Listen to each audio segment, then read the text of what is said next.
Alors je sais, vous allez me dire, mais on a 1 heure d'avance sur le programme. Oui, nous sommes vendredi. Et le vendredi, il faut être un petit peu plus flexible avec les horaires et se donner un peu le temps aussi de vivre sur une planète qui est en danger.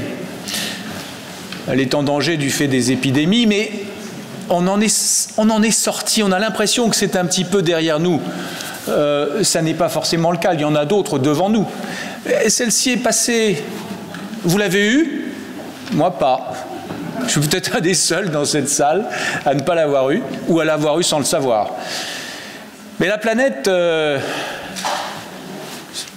ne sais pas si vous êtes là, ben venez. Jacqueline, Sandrine et votre équipe. La planète est en danger, elle est peut-être plus qu'en danger d'ailleurs. Le réchauffement climatique, est-ce qu'on le vit tous les jours? Ça dépend où l'on habite, mais ici à La Haye, on commence à le sentir sérieusement. L'été dernier, c'était Cannes-sur-Mer, à Scheveningen. Je le dis toujours aussi mal. Avez-vous des doutes sur l'existence du réchauffement climatique? Je crois que les doutes sont derrière nous. On a entendu hier un discours inspiré, je crois qu'il était inspirant, disant la Terre s'en remettra. Personnellement, la Terre, ce n'est pas mon sujet. Mon sujet, c'est la vie. Est-ce que la vie s'en remettra? Regardons Mars. Mars a survécu en tant que planète. La vie sur Mars, peut-être en trouverons-nous un jour, sous une forme à déterminer. Alors, la vie, l'écosystème, Gaïa, disent peut-être les rêveurs, est en danger. Est-ce que le droit international peut aider? Est-ce que le droit international doit se repenser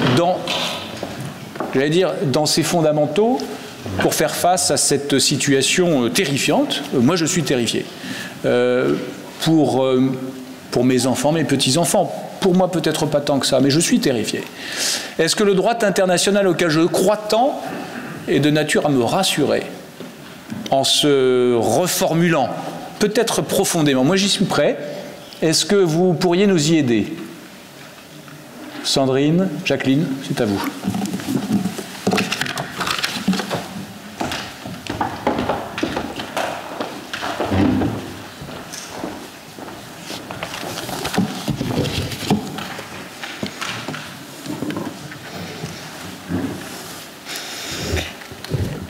Merci beaucoup. Je voudrais commencer par remercier toute l'équipe de l'Académie pour l'invitation. Je suis très heureuse d'être là aujourd'hui.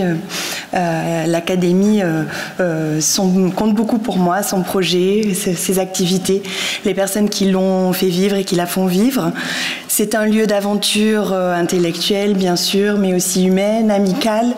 Et donc, je suis très heureuse d'être associée à cet anniversaire.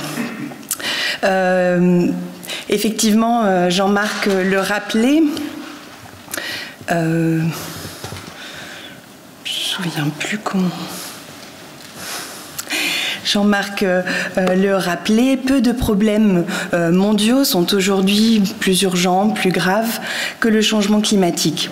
Le changement climatique s'est imposé dans l'agenda politique international bien au-delà des conférences annuelles des partis sur le climat et il a donné lieu à d'importants développements juridiques à l'échelle internationale. Cependant, ces progrès s'avèrent encore largement insuffisants à l'échelle des enjeux. Dès lors, en quoi le changement climatique met-il au défi les règles, mécanismes et processus existants du droit international? De quelle manière le droit international pourrait-il être adapté ou réformé afin d'être mieux à même de relever ces défis et de jouer son rôle dans la prévention de dommages irréversibles pour l'humanité et pour la planète? C'est une question, cette question des changements climatiques est d'une grande actualité puisque, vous le savez, 3 juridictions internationales sont appelées à rendre des avis consultatifs en la matière. Et ces questions ont été au cœur des travaux du Centre l'été dernier. Alors, nous ne pouvons pas encore présenter le livre puisqu'il n'est pas sorti, mais il devrait sortir à la fin de l'été. donc au centre des travaux du centre qui s'est interrogé sur la manière dont le changement climatique met à l'épreuve le droit international.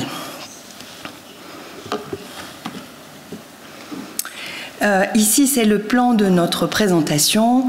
Donc, dans une première partie, on va faire un rapide état des lieux avant de voir dans une seconde partie, un petit peu plus en détail, les différentes pistes qui ont guidé nos travaux et auxquelles ont abouti les travaux en forme de conclusion.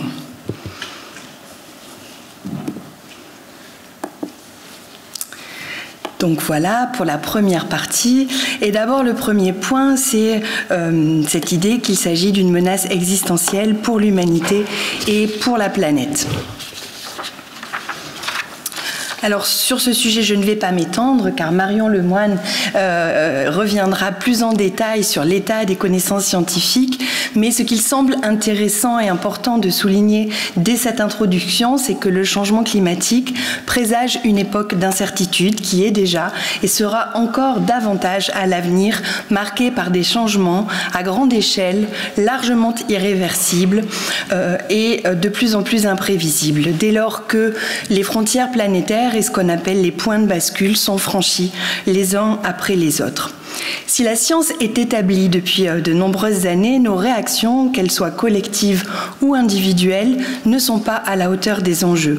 Les émissions anthropiques de gaz à effet de serre continuent d'augmenter au niveau mondial, même si les contributions régionales au phénomène sont très contrastées. L'adaptation au changement climatique est elle aussi insuffisante, alors que d'elle dépend la résilience de nos sociétés aujourd'hui et dans le futur.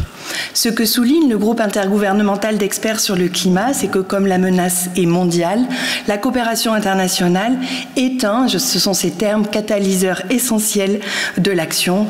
En d'autres termes, c'est une nécessité. Cette coopération internationale, elle est ancienne puisque dès 1988, l'Assemblée générale des Nations unies a considéré l'évolution du climat comme une préoccupation commune de l'humanité, le climat étant l'une des conditions essentielles de la vie sur Terre, disait l'Assemblée générale. Elle affirmait aussi qu'il faut prendre en temps voulu les mesures nécessaires pour traiter de l'évolution du climat dans le cadre mondial. Le régime climatique international tel que nous le connaissons aujourd'hui est le résultat d'un long processus de négociation qui a débuté en 1988 avec la création d'un organe expert, le groupe d'experts intergouvernemental sur l'évolution du climat. En 1992, les États ont mis la première pierre conventionnelle de ce régime en adoptant la Convention cadre des Nations unies sur les changements climatiques. En 1997, 5 ans plus tard, le protocole de Kyoto a fixé des obligations de réduction des émissions de gaz à effet de serre, mais uniquement pour les pays industrialisés. Il s'est donc rapidement révélé insuffisant. L'ampleur du défi que représentait alors l'engagement de tous les États, tant les pays du Nord que les pays du Sud, dans la lutte contre les changements climatiques est apparue clairement. Après l'échec de la conférence ou le semi-échec de la conférence de Copenhague, il a fallu attendre décembre 2015 pour qu'un accord soit enfin trouvé à Paris lors de la COP21, la 21e réunion des parties. Le traité qui en a résulté, l'accord de Paris, est entré en vigueur très rapidement, moins d'un an après, et compte aujourd'hui 195 parties. Ce régime international, construit pas à pas, a sans doute permis des avancées, c'est incontestable, mais force est aussi de constater qu'il demeure clairement insuffisante. D'ailleurs, la question du changement climatique étant une question transversale, elle doit également être considérée bien au-delà du régime international du climat. Ici, nous vous présentons une figure que nous avons réalisée en commun, c'est le résultat des travaux du Centre, qui illustre justement la progressive climatisation du droit international. Mais finalement, le nombre de fois où les changements climatiques sont revenus dans les discussions depuis le début de ce colloque atteste aussi de cette progressive climatisation du droit international. La figure montre, ou en tout cas elle est censée montrer, comment le changement climatique entraîne une succession d'onde de choc dans le droit international s'étendant du régime international du climat proprement dit, lequel s'appuie bien sûr déjà sur les principes du droit international de l'environnement, et commençant à influencer le développement du droit international dans des domaines extérieurs au régime climatique, jusqu'à des règles du droit international qui ne concernent pas principalement le changement climatique, mais qui sont pertinentes, voire fondamentales, pour trouver une réponse efficace aux problèmes, comme les règles relatives au commerce et à l'investissement, pour ne citer que les plus importantes. Étant donné que la gouvernance internationale du climat s'exerce à de multiples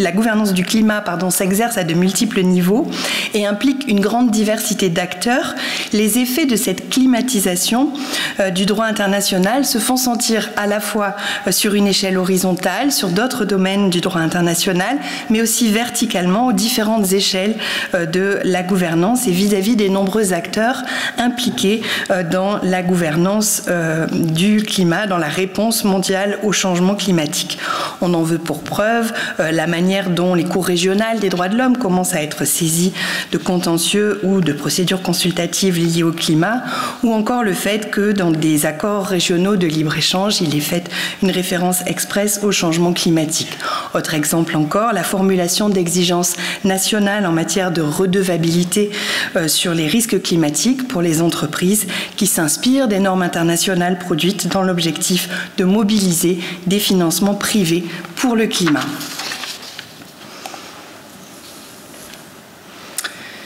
Donc je vais maintenant entrer dans la partie 2 pour tenter de donner un tout petit aperçu dans le temps que nous avons de la richesse des travaux à partir de différents points d'accroche. La première série de réflexions et autour desquelles s'articulent les travaux des participants du centre, c'est cette idée de réglementer en zone d'incertitude, réglementer dans un univers incertain. Alors durant nos travaux, nous nous sommes particulièrement intéressés de ce point de vue aux obligations de prévention qui vont jusqu'à l'approche de précaution si l'on suit le raisonnement de la Chambre pour le règlement des différends sur l'environnement marin du Tribunal international du droit de la mer. Ces obligations de prévention sont ici forcément très utiles. Nous nous sommes aussi intéressés à la relation entre le scientifique, l'expert et le décideur, le diplomate. Le changement climatique a en effet donné lieu à de nombreuses controverses et la science a joué un rôle fondamental en façonnant, en influençant le régime international du climat. Maintenant, ce régime est en place, il faut le faire fonctionner, il faut le mettre en œuvre, mais nous avons encore besoin de la science et c'est ce que nous montrera Marion Lemoine dans un instant. Nous avons également réfléchi à un paradoxe qui réside dans la nécessité de respecter les contraintes de la souveraineté des États tout en répondant à la nécessité de règles ambitieuses et d'application générale. Alors ici, il faut dire que si le principe du consentement de l'État demeure central aujourd'hui, bien sûr, le droit international a connu de nombreuses transformations et les modalités d'engagement de l'État se sont diversifiées, tandis que le processus technique de formalisation et d'édiction des règles, y compris les sources du droit, s'est enrichi, notamment grâce au développement abondant de ce qu'on appelle le soft law. Cette évolution est très nette dans le domaine du changement climatique où le besoin de coopération internationale d'une part et les fortes résistances des États d'autre part ont nécessairement poussé à de l'expérimentation sur le plan des sources du droit. Et de ce point de vue, probablement plus que tout autre traité, l'accord de Paris montre que la manière dont les États s'engagent a évolué au fil du temps. La forme et le fond de l'accord ont été soigneusement pensés, réfléchis, pour permettre d'atteindre entre les États un consensus difficile. S'agissant de la forme, l'accord de Paris est le résultat d'une combinaison assez subtile entre du droit dur et du droit plus mou qui permet de conférer à ces dispositions une portée juridique différenciée. Sur le fond, l'accord de Paris représente une combinaison tout aussi subtile d'approches qu'on peut dire ascendantes avec ces fameuses contributions nationales déterminées nationalement par les États et descendantes avec des mécanismes de suivi et de contrôle, un cadre de transparence internationale. Malgré son approche souple et non prescriptive, l'accord de Paris accroît la pression sur les États, y compris et surtout au niveau national. Avec la mobilisation de la société civile, il devient de plus en plus difficile de s'en tenir à des contributions déterminées au niveau national qui, une fois agrégées, ne conduisent pas à une réduction drastique des émissions de gaz à effet de serre et ne nous mettent pas collectivement sur la trajectoire que dessine pourtant l'accord de Paris dans son article 2. L'accord de Paris a contribué ainsi, et ça a été évoqué, de manière décisive à augmenter le nombre de contentieux climatiques nationaux. Il a donné aux juridictions nationales l'opportunité de se positionner comme des acteurs de la gouvernance climatique. Et même si les résultats ne sont pas encore toujours satisfaisants, finalement, cette forme renouvelée d'engagement international de l'État a conduit à son tour à des formes renouvelées de contrôle qui pourraient conduire à terme à une plus grande efficacité, espérons-le. Au-delà de l'accord de Paris, il est aussi pertinent de considérer l'ensemble des règles du droit international comme un véritable système dont les éléments sont reliés entre eux. Ici, les principes du droit international de l'environnement associés à la jurisprudence jouent un rôle clé en reliant des règles ayant une force juridique différente, issues de régimes différents, et en favorisant une interprétation synergique du droit international qui peut permettre d'améliorer sa cohérence et sans doute par ce biais son efficacité. Les règles coutumières et conventionnelles ne fonctionnent pas de manière isolée, mais au contraire, elles entretiennent une relation étroite allant jusqu'à, on peut dire, une fertilisation croisée ou une pollinisation mutuelle. Et les tribunaux sont souvent amenés à mobiliser d'autres sources internationales comme les règles coutumières ou les instruments de soft law pour interpréter et appliquer les règles conventionnelles. De ce point de vue, l'arbitrage sur la mer de Chine méridionale a fourni une très bonne illustration de l'intérêt d'une interprétation synergique entre les obligations coutumières et les obligations conventionnelles. Les procès climatiques en fournissent un autre exemple, car les requêtes sont généralement fondées sur une combinaison de sources de droit international et national, et les requérants font preuve de ce point de vue d'une grande inventivité, et ils invitent les juges à combiner les sources et les normes de manière créative. Et finalement, l'interprétation d'une norme à la lumière d'une autre peut faire dire, au bout du compte, davantage à ces normes que si elles étaient appliquées isolément. On l'a vu très bien dans l'affaire néerlandaise Urgenda, où le juge néerlandais a appliqué de manière particulièrement synergique une combinaison de normes nationales et internationales, écrites et non écrites, relevant aussi bien des objectifs et principes du droit international du climat que du droit régional des droits de l'homme. Et pour conclure sur ce point, avant de laisser la parole à ma collègue, en fin de compte, dans un système en évolution constante, le consentement de l'État pourrait ou devrait peut-être, c'est une question qu'on pose, être vu comme plutôt le consentement à un processus et plus spécifiquement comme le consentement à un processus qui vise un développement normatif et dont le résultat est inconnu au moment où le consentement est donné. C'est ce que propose Hélène Hay. Et le changement climatique invite finalement de ce point de vue à adopter une nouvelle lecture, donc climatisée elle aussi, du consentement de l'État. Merci beaucoup pour votre attention. Je vais maintenant passer la parole pour la suite de la présentation à ma collègue Jacqueline Pille.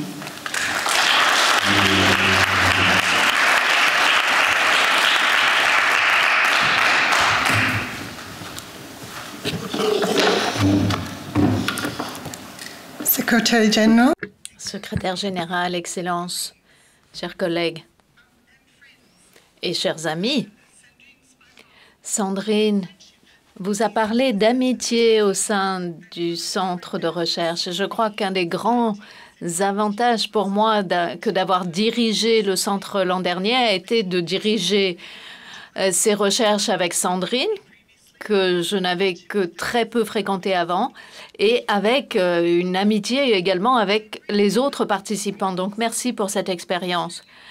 Je vous apporte des salutations d'Australie et de la région du Pacifique.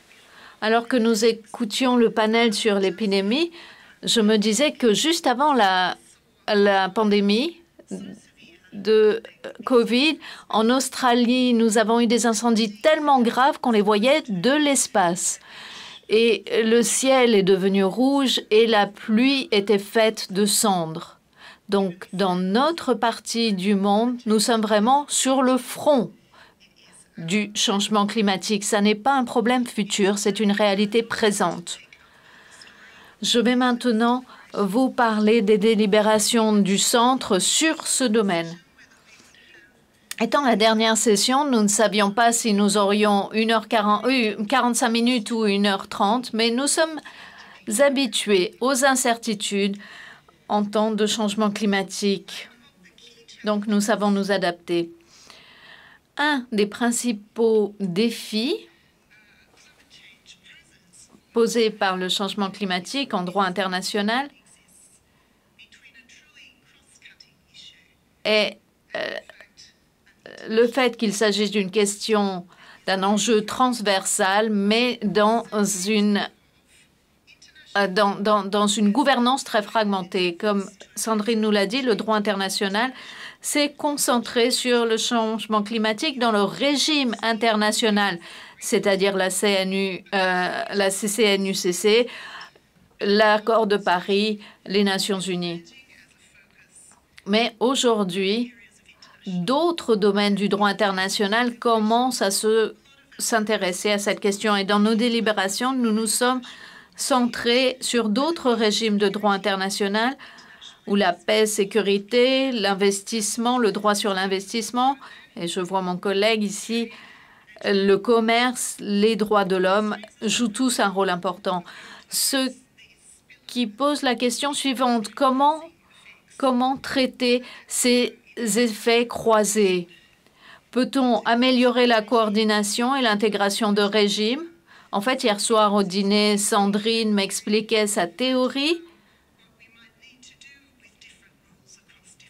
concernant les différentes règles sur différents régimes et comment nous pourrions les mixer dans notre mixeur du changement climatique. On pourrait les mettre dans le mixeur et voir ce qui en ressort. C'est la théorie du mixeur du droit international. Ou bien, on pourrait envisager une réforme institutionnelle de la gouvernance mondiale. Les changements climatiques est un domaine que l'on retrouve transversalement dans le droit international, mais horizontalement également dans différents niveaux de gouvernement et de gouvernance, et avec toute une constellation d'acteurs. Donc, le changement climatique, de façon au niveau de paradigme, est une question transversale avec différents niveaux.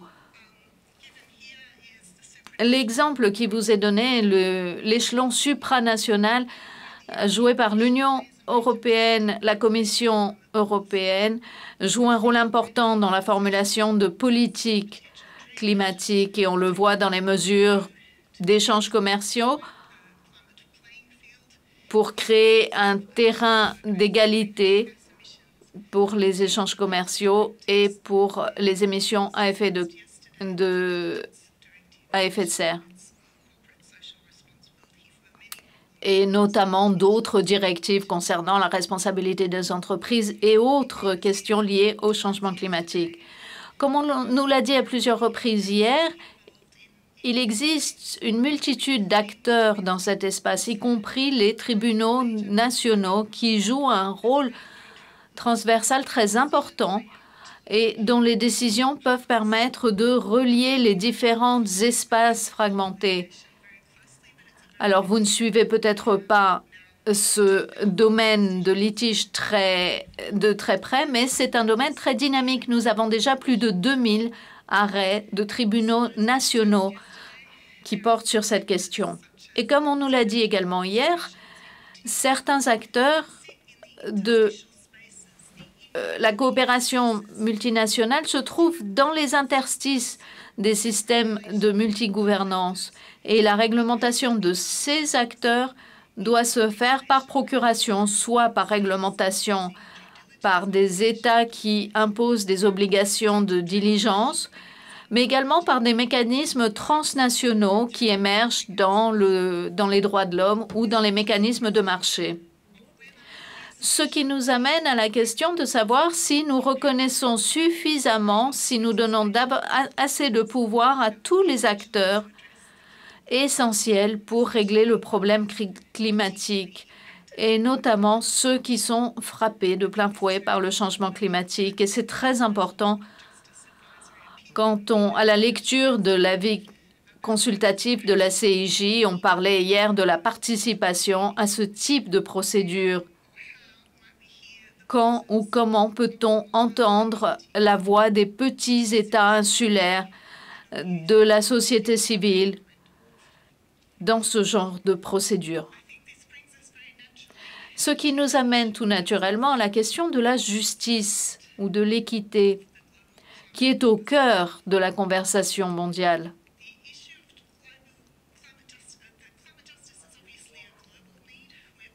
La justice globale est un besoin parce que nous allons tous être touchés par le changement climatique. Mais c'est une question que certaines communautés vivent de beaucoup plus près que d'autres. En fait, le changement climatique se cartographie parfaitement selon la ligne qui sépare le nord du sud. Et nous savons que ceux qui sont le plus frappés par le changement climatique sont ceux qui ont contribué le moins au problème. Alors, le droit international dispose de principes qui visent à éviter les inéquités. Les principes PRCMD, que vous ne connaissez peut-être pas, c'est-à-dire la responsabilité commune mais différenciée et capacité respective. Donc, il s'agit d'avoir des contributions et des responsabilités divisées ou séparées pour les différentes parties de la génération actuelle. Nous avons également des principes concernant l'équité intergénérationnelle pour ces problèmes de changement climatique. Et cette équité intergénérationnelle est un principe qui vise à tenir compte des droits et intérêts des générations futures qui seront impactées directement par le changement climatique. Mais ces principes répondent-ils aux besoins, aux objectifs de justice globale? Le Premier ministre Mia Mottley de la Barbade en a parlé, où les jeunes qui sont à l'initiative de campagne en ont beaucoup parlé. Et cela a mené d'ailleurs à un certain nombre de contentieux, tant au niveau national qu'international. Enfin, au centre, nous nous sommes penchés sur le défi de l'efficacité ou de l'effectivité. Par là, nous entendons qu'il s'agit de savoir si les outils dont nous disposons sont adéquats. Le régime de traité climatique a été très innovant à l'heure de construire et de créer de nouveaux outils que vous voyez à l'écran, mais ils sont d'ordre procédural, comme l'inventaire global qui vise à voir la contribution de tous les pays au changement climatique et leur politique pour voir si cela cadre bien. Cet outil a été utilisé pour la première fois et les conclusions seront émises en fin d'année par la commission CCNUCC. Mais il faut aller au-delà de ce régime climatique. Et nous nous sommes demandé si nous pouvions essayer de voir quels étaient les mécanismes d'application de différents régimes juridiques, par exemple des investissements ou du commerce, pour atteindre des objectifs, y compris ceux des accords de Paris, ou quelle contribution ou quelle responsabilité des États en matière de réparation pour les préjudices passés, et ce, par le truchement des tribunaux nationaux. Et nous essayons de voir quel était le rôle de ces tribunaux nationaux. Et ces questions nous ont donné 2 axes. Premièrement, travailler avec les outils que nous avons déjà et les améliorer pour qu'ils soient mieux adaptés. En quelque sorte, acclimater le droit international au changement climatique. Le deuxième axe est peut-être plus radical. Il s'agit de développer de nouveaux outils et approches de gouvernance, voire adopter une nouvelle perspective anthropocène, car nous sommes dans une nouvelle ère géologique, à savoir l'anthropocène. C'est une ère dans laquelle l'humanité est la force motrice qui façonne totalement l'environnement qui nous entoure. Et devons-nous passer à un système basé sur le territoire et l'État à un système plus holistique, c'est-à-dire un système juridique de la planète dont les limites correspondent aux limites de la planète? En conclusion, voici quelques-unes des conclusions que nous avons tirées dans notre ouvrage.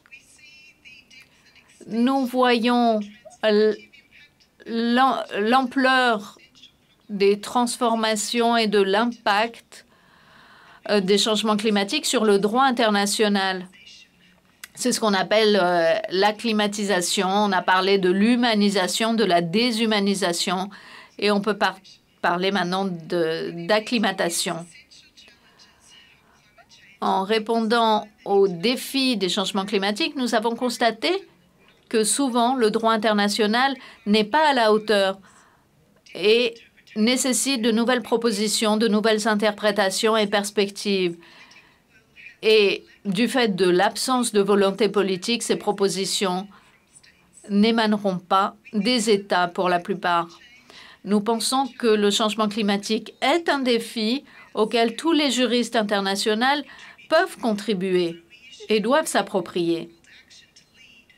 Donc, nous lançons un appel à ce sujet. Je conclurai par une citation d'un poète des îles Marshall, Kathy Jecknell Kitchener, qui nous dit « Je demande aux leaders du monde de nous emmener avec eux. Nous ne vous ralentirons pas. Nous vous aiderons à gagner cette course la plus importante, cette course pour sauver l'humanité. » Merci beaucoup.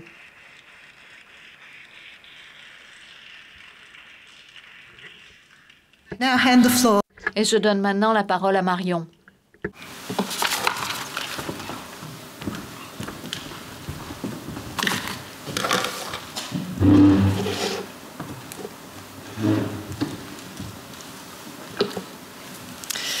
Thank you very much. Excellences, Mesdames et Messieurs les professeurs, chers collègues, c'est un immense plaisir et un grand honneur de partager le résultat de mes recherches à l'occasion du centenaire de l'Académie de droit international de La Haye.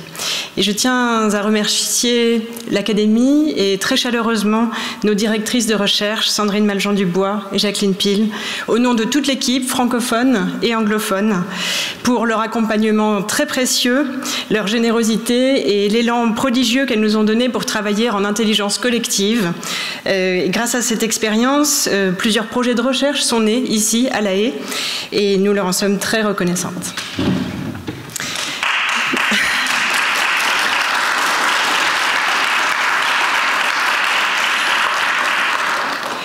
Mes recherches ont porté sur le droit international mis au défi des évolutions des connaissances scientifiques. J'ai étudié particulièrement le rôle du GIEC, le groupe intergouvernemental d'experts sur l'évolution du climat, dans la structuration et le fonctionnement du droit international. Réglementé en contexte d'incertitude, on dit Sandrine et Jackie, certitude croissante au fil des rapports du GIEC et incertitude croissante aussi majorée par l'accélération du problème, par l'aggravation de celui-ci, à mesure que les scientifiques, élargissant le spectre des disciplines, se disent de moins en moins capables de déterminer précisément quels seront les impacts des changements accélérés. L'objectif était de comprendre comment, en 30 années d'existence, le GIEC, cette plateforme inédite d'expertise, et le droit international ont interagi de manière croissante avec des résultats très fructueux et originaux sur le plan normatif qui vous ont déjà été bien présentés. Ce sera l'objet de la partie 2. Mais également avec des limites, de sérieuses limites sur le plan de l'effectiveness, combinaison d'efficacité et d'effectivité, qui suppose de s'interroger sur la réforme de ce nexus science et droit, de ce dialogue, de cette interaction entre science et droit. Ce sera l'objet de la dernière partie. Sur le plan méthodologique, je précise ici qu'il s'agit d'une approche épistémologique qui a été privilégiée, visant à comprendre comment les savoirs scientifiques se structurent, se développent et interagissent avec le processus décisionnel. Cette réflexivité sur la création, sur l'évolution du droit international est permise à l'appui d'autres disciplines de sciences sociales, auxquelles invite la lecture des rapports du GIEC et à laquelle je vous invite aussi pour considérer les forces et les faiblesses du droit international comprises en contexte. Quelques mots d'introduction sur le GIEC, un modèle unique de transmission des savoirs contemporains, une institution qui ne fait pas partie des organes de la Convention cadre des Nations Unies sur les changements climatiques, mais qui mène des actions au soutien de celle-ci. Créé en 1988 sous l'égide de l'Organisation météorologique mondiale et du PNUE, après plusieurs décennies de recherche sur le climat déjà. En 30 ans, le GIEC a conduit 6 cycles d'évaluation des connaissances scientifiques sur l'évolution du climat, ses causes et ses impacts, et produit 6 rapports pluriannuels, ainsi que de nombreux rapports spéciaux et rapports méthodologiques. Le GIEC fonctionne selon de grands principes, la division de ses activités en 3 groupes de travail, dont vous voyez les intitulés sur le PowerPoint, ainsi que la prise de décision par consensus.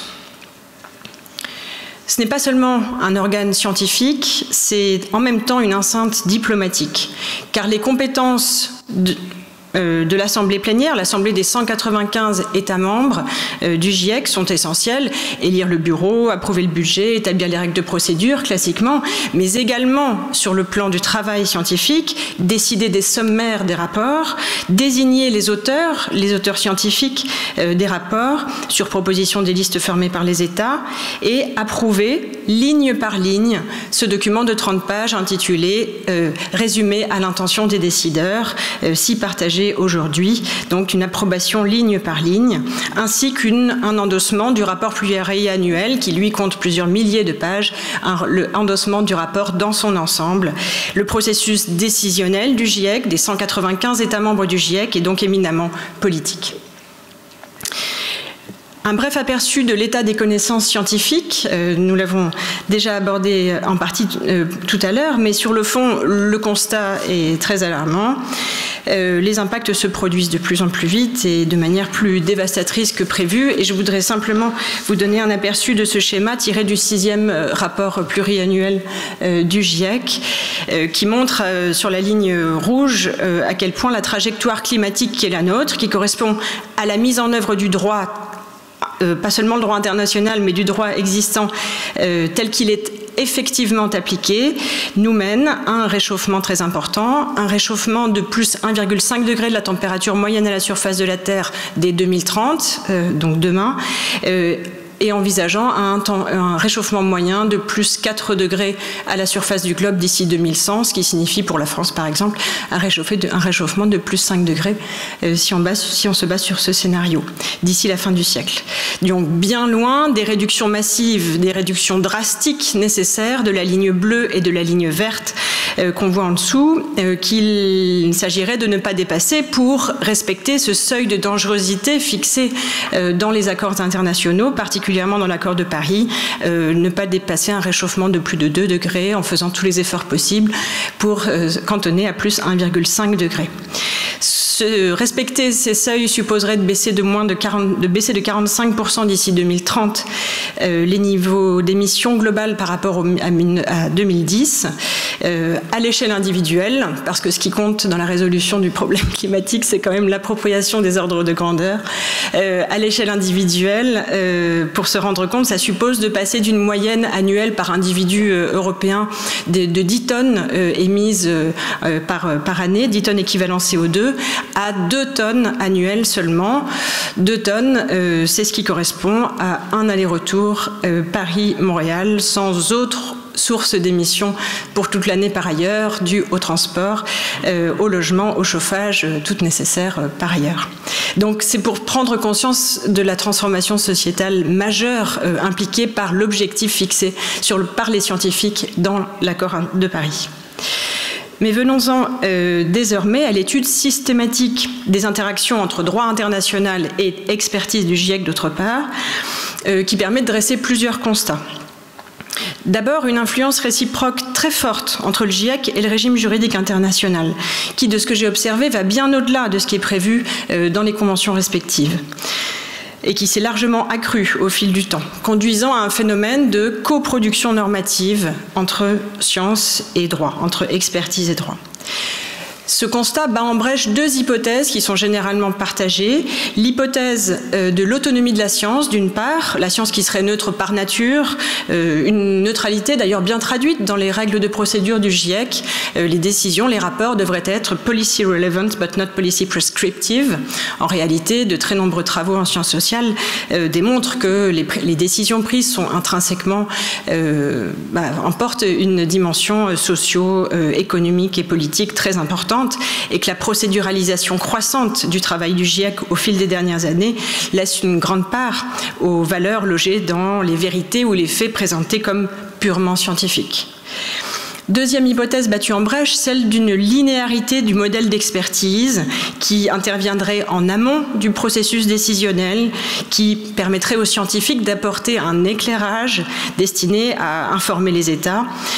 Or, on constate au contraire une très grande circularité continue finalement entre ces enceintes qui donnent qu'on peut représenter davantage comme un dialogue continu, une hybridation des processus normatifs entre les 2 enceintes. Cette coproduction entre expertise et droit a permis de grandes avancées. Les rapports du GIEC jouent clairement un rôle moteur sur le développement du droit. Ils l'ont joué depuis 30 ans. À chaque nouveau rapport, un traité ou une décision COP particulièrement ambitieuse. Donc une concomitance entre les rapports et les traités. Cette hybridation a favorisé aussi l'émergence d'une communauté épistémique globale à l'échelle universelle, c'est-à-dire une représentation commune, généralisée, bien partagée de ce que sont les changements climatiques, interprétés comme un problème de pollution globale, un problème provoqué par un excès d'émissions de gaz à effet de serre, un problème à endiguer selon des calendriers prédéterminés de baisse des émissions à l'échelle internationale. Et grâce à cette représentation commune du problème, le droit international a pu traduire des objectifs scientifiques, des objectifs juridiques communs d'atténuation des émissions. Par exemple, l'objectif de baisser de 5% dans le protocole de Kyoto, le seuil de dangerosité du réchauffement à plus 2 degrés, 1,5 degré dans l'accord de Paris, ou encore ce concept flou de neutralité carbone. Le référentiel scientifique permet également l'évaluation des efforts accomplis dans la réalisation des règles de droit, efforts accomplis individuellement et collectivement. On reparlera peut-être du bilan mondial. Et le droit a su demeurer inclusif, universel, avec ce subtil équilibre normatif que Sandrine a décrit tout à l'heure, mais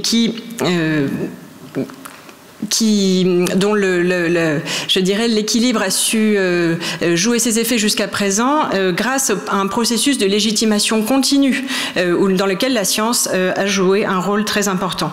La procéduralisation massive de l'accord de Paris, ce tournant procédural très bien illustré dans cet accord, bénéficie de l'autorité quasi hégémonique de la science dans le domaine climatique. Ça, c'est un élément important à souligner aussi. Pour autant, cette représentation globale du problème a souvent servi de prétexte à certains États pour justifier la lenteur ou la faiblesse des textes juridiques, pour éviter de viser des activités directement importantes, l'extraction des énergies fossiles ou certains secteurs. Finalement, pour contribuer à maintenir une représentation assez abstraite et déconnectée de l'agentivité humaine, qui est vraie dans les rapports du GIEC, mais également dans le droit international. Et l'observation d'un parallélisme de langage très fort entre droit et rapport du GIEC est très intéressante sur ce plan-là, avec une forte technicisation, une rédaction avec des mises sous annexes très nombreuses, une sorte de langue de coton côté GIEC, abondance de soft law avec des qualités et des insuffisances par ailleurs côté droit international, mais qui pose clairement en matière climatique l'enjeu de la lisibilité du droit international, particulièrement dans les répercussions qu'il aura à différentes échelles grâce au phénomène de climatisation.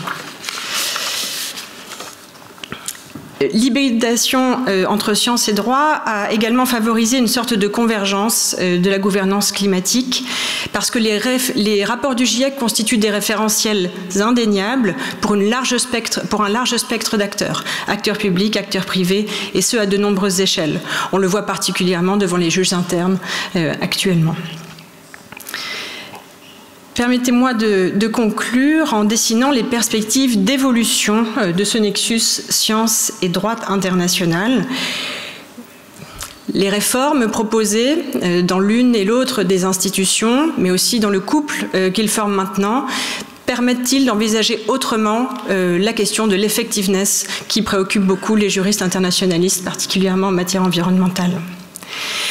Outre certaines réformes proposées au sein du GIEC, d'assumer davantage et en transparence la dimension politique des débats, d'orienter l'expertise vers la construction de solutions plutôt que vers la modélisation des climats futurs ou des impacts lointains, à moyen ou à long terme attendus, une expertise orientée dans un but peut-être plus opérationnel aussi, afin que les acteurs, dans tous les secteurs, puissent se les s'approprier des ordres de grandeur et construire des trajectoires de développement socio-économique cohérentes avec l'objectif environnemental.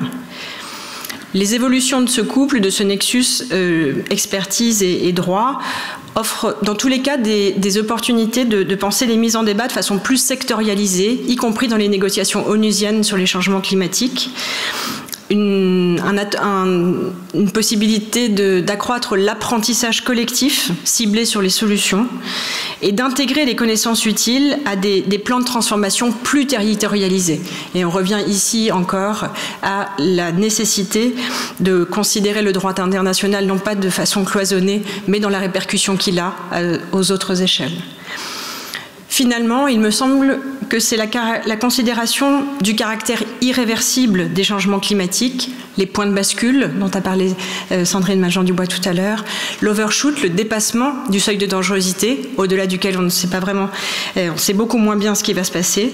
Cela pose un immense défi au droit international et ça interroge véritablement sa capacité à impulser des approches de précaution et à décliner sa force d'impulsion à toutes les échelles et dans le temps de l'urgence. Je vous remercie.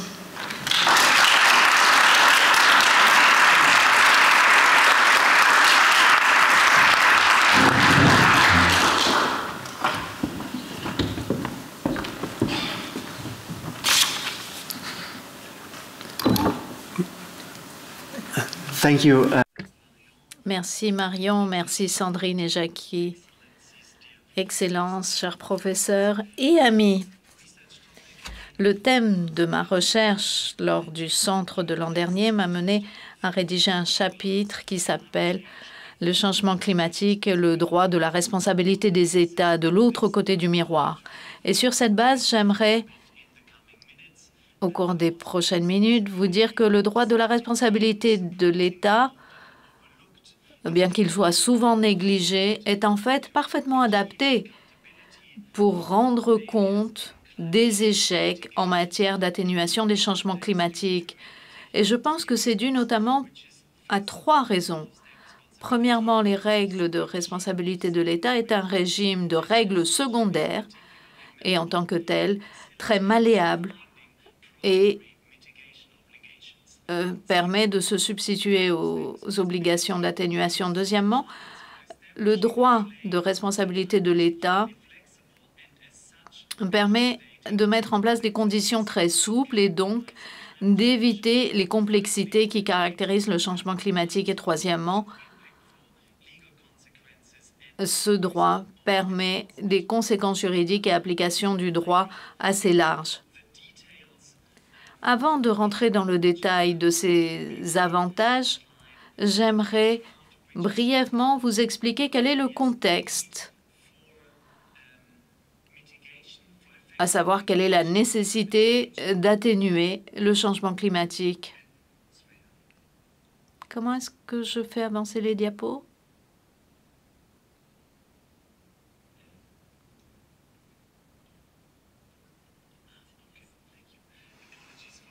Désolé. Donc, on a besoin d'atténuer le changement climatique de façon efficace, mais il faut également qu'il y ait une responsabilité en la matière et notamment en cas d'échec, ce qui représente un défi pour le droit international et ce pour différentes raisons que nous connaissons quasiment tous. Par exemple, la complexité de la chaîne de causalité entre les émissions de gaz à effet de serre et l'aggravation du changement climatique mondial, et notamment au niveau local. Et en dépit de cette chaîne indirecte de causalité, il est nécessaire d'établir la causalité pour établir la responsabilité. Qui plus est, il existe différentes limites dans le cadre international qui sont souvent invoquées pour établir cette responsabilité, et notamment la nature procédurable du régime de changement climatique. Nous savons tous que malheureusement, il n'existe pas d'obligation d'atténuation matérielle dans l'accord de Paris. Et hier, on nous a déjà dit qu'on utilise de plus en plus le droit des droits de l'homme pour arguer en faveur de l'atténuation. Mais cette atténuation basée sur les droits de l'homme sont assez introspectives et sont souvent invoquées par les citoyens contre leur propre État. Il ne faut pas nier toutefois l'importance de ces possibilités. Il convient tout de même de faire remarquer que ces possibilités ne sont pas complètes et démontrent le manque de mécanismes pour rendre les États responsables et les obliger à rendre des comptes. Et comme je l'ai déjà dit,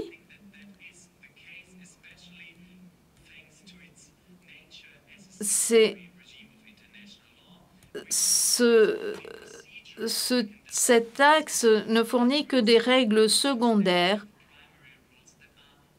à des règles primaires qui sont en dehors de la responsabilité de l'État, ce qui m'amène à l'avantage principal du droit de la responsabilité de l'État, c'est-à-dire sa nature malléable et la recherche nécessaire de l'obligation d'atténuation. Car même si cette obligation se trouve en dehors du droit de la responsabilité de l'État, c'est tout de même un argument qui se trouve au cœur de toute revendication en matière de responsabilité de l'État. Et si on prend au sérieux la responsabilité de l'État, cela permet d'être un prisme pour les obligations d'atténuation de l'État. Donc, le droit de responsabilité de l'État peut faciliter l'identification des obligations qui ne sont souvent pas reconnues. Et c'est le cas parce que cela nous oblige à nous concentrer non seulement sur la substance, sur la moelle substantielle des obligations, comme c'est souvent le cas, mais aussi sur les relations juridiques entre les États, relations créées par ces obligations. Qui plus est, le droit de la responsabilité de l'État étant secondaire, il peut immédiatement se greffer sur des obligations primaires nouvellement apparues. Et cette capacité est particulièrement importante en matière d'atténuation du changement climatique, où les obligations primaires découlent d'évolutions et de développements très soudains. J'ai tenté d'expliquer cet argument abstrait dans mes écrits en parlant d'obligations entre États que l'on peut dériver des droits de l'homme, et notamment des obligations erga omnes partes. Mais le temps me manque, je ne vais pas pouvoir vous expliquer dans le détail cet argument. Je préférerais plutôt me concentrer sur le deuxième avantage du droit de la responsabilité de l'État, à savoir qu'une fois qu'on a trouvé une obligation primaire d'atténuation, les arguments pour établir cette responsabilité de l'État sont très flexibles. Et pour bien comprendre l'importance de cet avantage, et rappelez-vous ce que je vous ai dit au début, à savoir la chaîne indirecte de causalité qui caractérise le changement climatique et les dégâts qu'il cause, eh bien, en droit de la responsabilité de l'État, pour établir qu'il existe un acte délictueux, tout ce dont on a besoin, c'est d'une violation d'une obligation. Donc, dans le cadre d'une obligation d'atténuation potentielle, un fait illicite existe dès qu'un État adopte des mesures d'atténuation insuffisantes. Et un requérant, un demandeur, n'aurait pas besoin d'établir le lien de causalité entre ces échecs en matière d'atténuation et les conséquences résultant du changement climatique. Le troisième avantage est que, une fois qu'on a établi qu'il y a acte illicite, le droit de la responsabilité de l'État permet des conséquences juridiques importantes, notamment l'obligation de cesser l'acte illicite, bien entendu, et de respecter l'obligation initiale.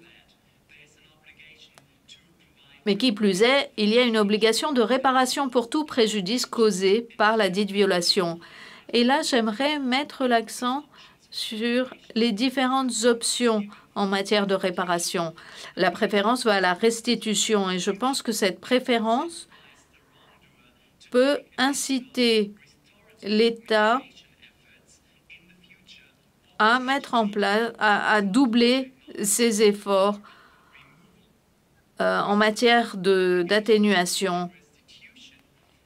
Qui plus est, la restitution peut jouer un rôle important dans l'effort mondial d'atténuation du changement climatique.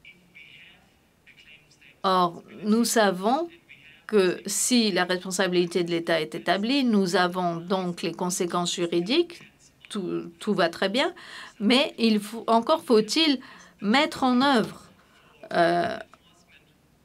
les arrêts ou les jugements. Et cela dépend essentiellement des obligations primaires. Mais comme on nous l'a dit hier, l'exécution de ces revendications peuvent prendre beaucoup de temps si elles passent par des juridictions, par des procédures judiciaires. Et outre cela, des contre-mesures doivent être prises par les États lésés en tant que mesures d'exécution proactive en dehors des procédures judiciaires, de façon à ne pas dépendre de la lenteur de ces procédures, et surtout à la lumière de l'urgence des changements climatiques. C'est un avantage absolument essentiel.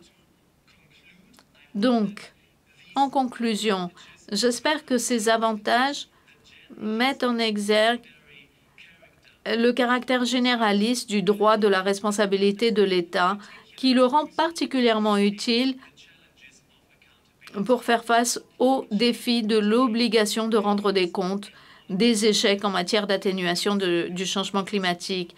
Qui plus est, la nouvelle appréciation du potentiel du droit international général dans le contexte du changement climatique est de toute première importance. Donc, en une phrase, je dirais que le droit de la responsabilité de l'État peut illustrer le potentiel où on peut intégrer la climatisation du droit international général. Merci.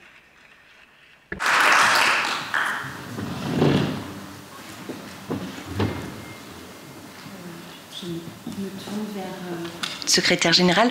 On a le temps pour quelques questions.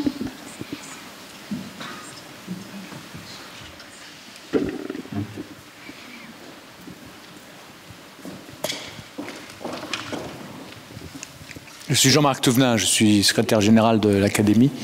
J'ai une petite question très pratique.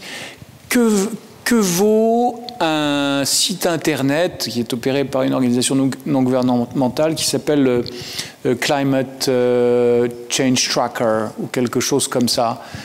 Quand on regarde leurs travaux, ils ont cette capacité à rendre visible très facilement, y compris pour des gens qui ne sont pas des experts, les efforts faits par les différents États et à mettre en valeur ceux qui n'en font pas. Donc on a des zones noires, on a des zones rouges, des zones oranges, etc. On n'a pas de zone verte. Alors est-ce que ça vaut quelque chose? Et si oui, est-ce que cette forme de name and shame a un effet quelconque?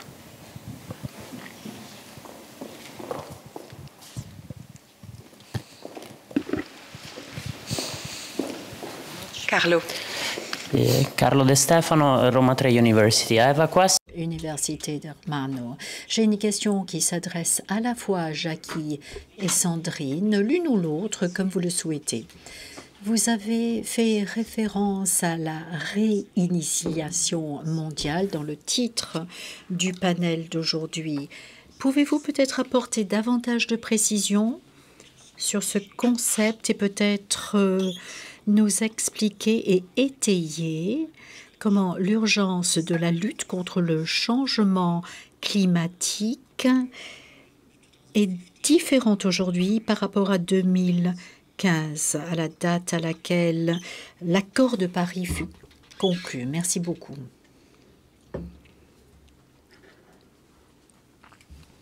Thank you very much. Merci.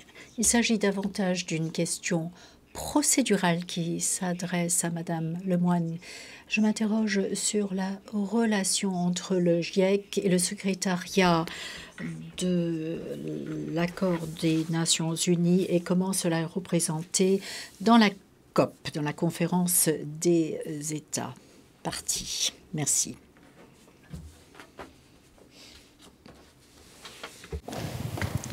Thank you. Eric de Baats, former treasurer of the Ancien trésorier de l'Académie, merci. J'ai une question qui porte sur la session de ce matin, qui portait sur les inspections internationales en rapport avec la conférence présentée par M. Retz. Vous avez dit que le droit international offre des opportunités. Est-ce que vous estimez que le droit international qui vise à lutter contre le changement climatique et atténuer les effets est acceptable, qu'il s'agit tout simplement de transformer cela en pratique et que nous avons besoin de davantage d'inspections par rapport aux règles, ou est-ce que vous estimez que le régime doit être développé? Des régimes sectoriels qui ont été évoqués, bien entendu, il est plus difficile quand vous êtes dans certaines industries, notamment celle de l'énergie ou de l'habillement ou de la climatisation, par exemple, qui entraîne certains effets.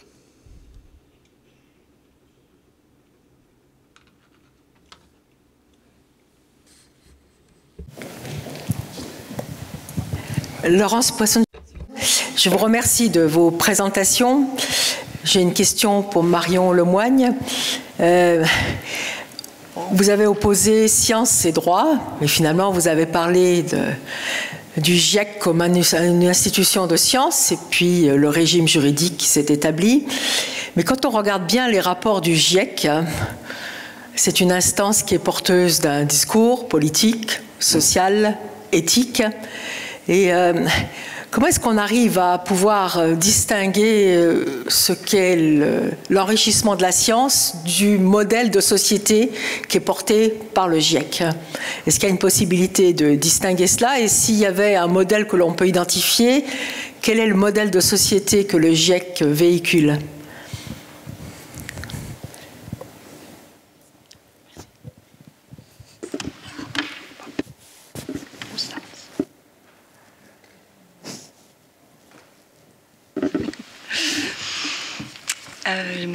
Merci beaucoup pour toutes ces questions. Sur la première question à propos du Climate Action Tracker, effectivement, c'est une ONG qui produit de l'information et qui la met à jour régulièrement.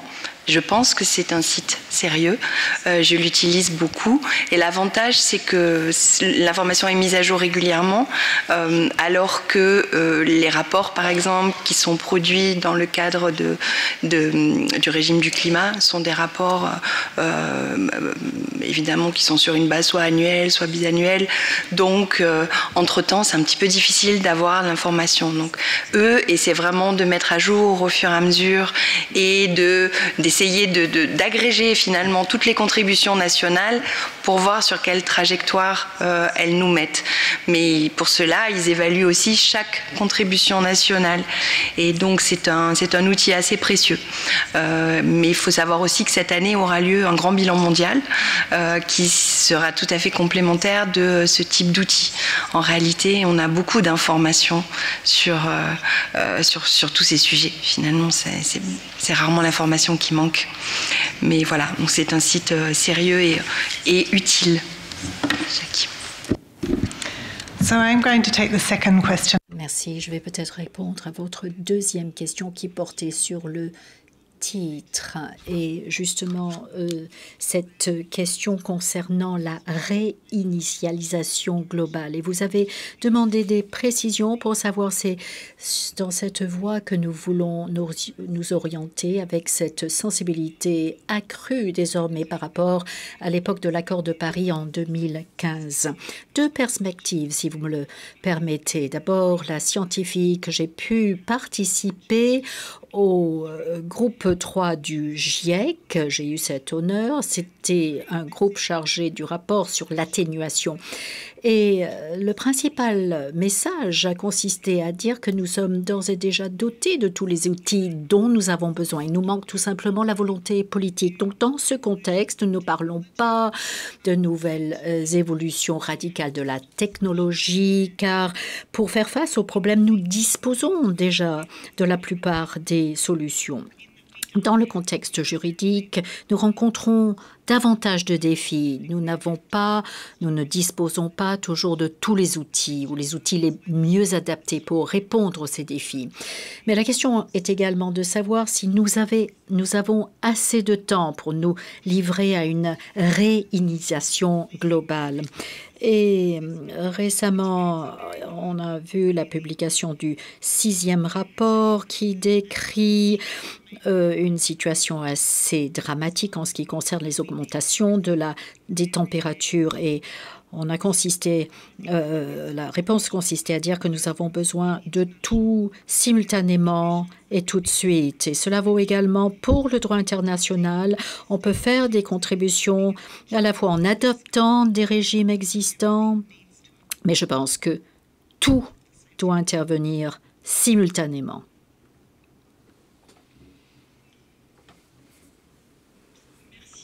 Pour ces questions sur la dimension procédurale et des liens entre le GIEC en tant qu'instance d'expertise et les organes du régime juridique sur le climat.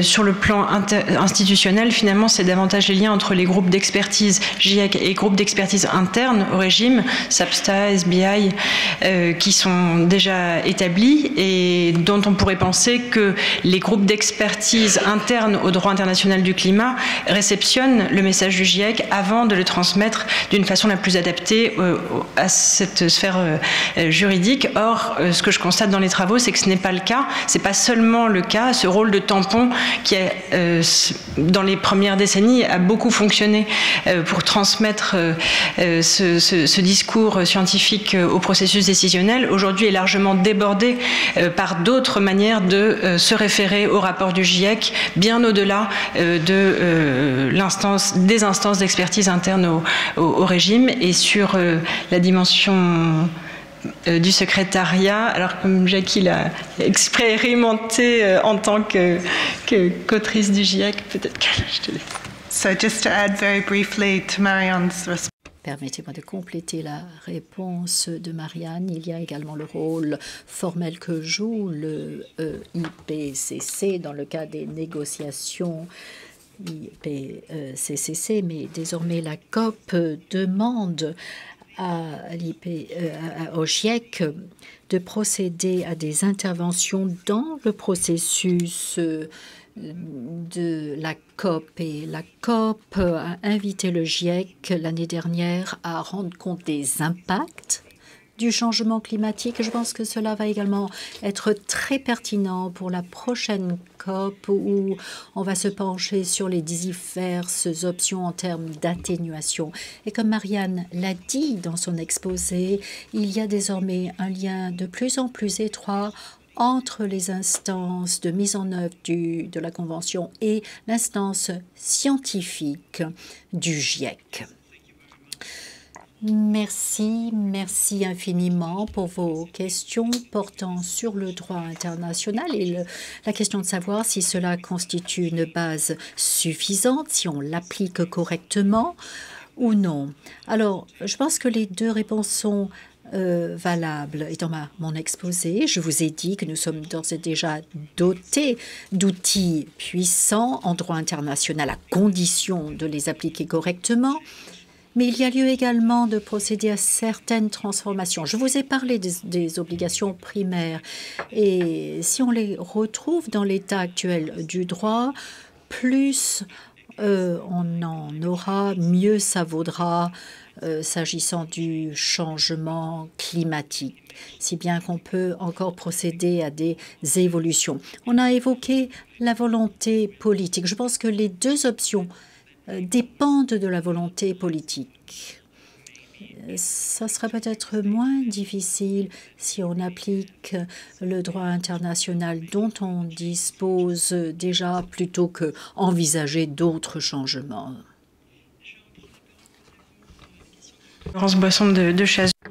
Le postulat finalement de départ dans lequel effectivement je reprends une sorte de distinction entre le monde de la science, le monde de l'expertise et le processus décisionnel juridique onusien, c'est parce qu'en fait je me suis basée là-dessus parce que c'est celui qui est véhiculé dans les lignes directrices, dans les lignes procédurales du GIEC d'une part et dans la définition de la spécificité du droit d'autre part. En revanche, par l'expression de nexus, de couple, ou le phénomène de coproduction, ce que je cherche vraiment à démontrer, c'est à quel point il y a une imbrication très forte au sein du GIEC déjà et au sein du droit d'autre part, qui montre que cette opposition est tout à fait dépassée, enfin qu'on doit la dépasser parce que la réalité de la pratique est tout à fait au-delà.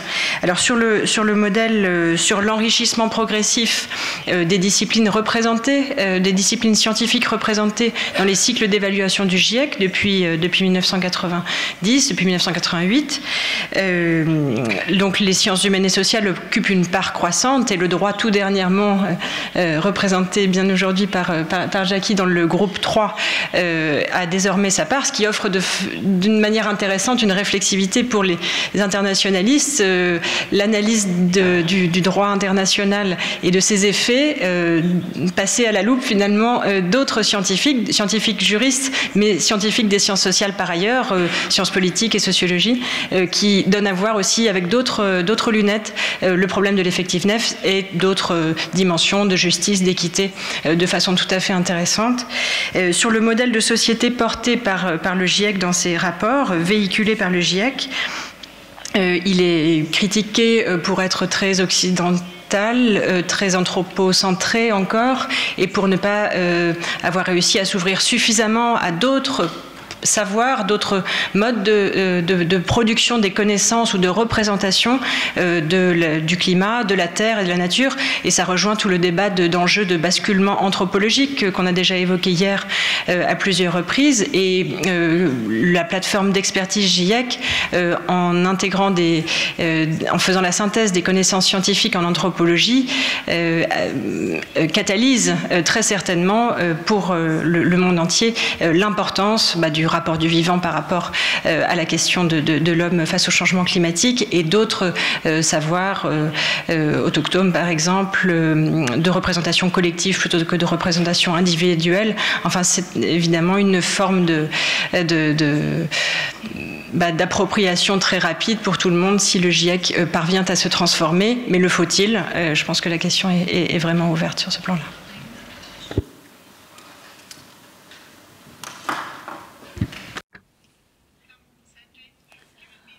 Sandrine vient de me donner le dernier mot, vient de dire le dernier mot. Me donne la parole en dernier s'il n'y a pas d'autres questions en ce vendredi après-midi. Et j'aimerais conclure par une réflexion. Sandrine et moi avons discuté avec Philippe Sands hier et il nous racontait l'histoire d'être allé au Grand Canyon et d'avoir regardé vers le bas et vu cet endroit où un fleuve avait creusé la pierre. Et il nous a dit que ces processus planétaires vont se poursuivre. Le changement climatique ne va pas vraiment impacter trop la planète, mais il va impacter l'humanité à moins que nous n'agissions. Alors, je ne veux pas conclure sur cette note très pessimiste, je préfère conclure sur une note d'espoir. Et ce que nous montre cette conférence, c'est que l'Académie de La Haye et les juristes internationaux en général ont la possibilité de proposer des solutions en temps voulu. Le droit international peut être créatif, peut être innovant, peut inspirer. Et avec tous les jeunes qui sont ici et qui contribuent aux activités de l'Académie, cela me donne beaucoup d'espoir. Merci d'avoir écouté et participé à ce panel.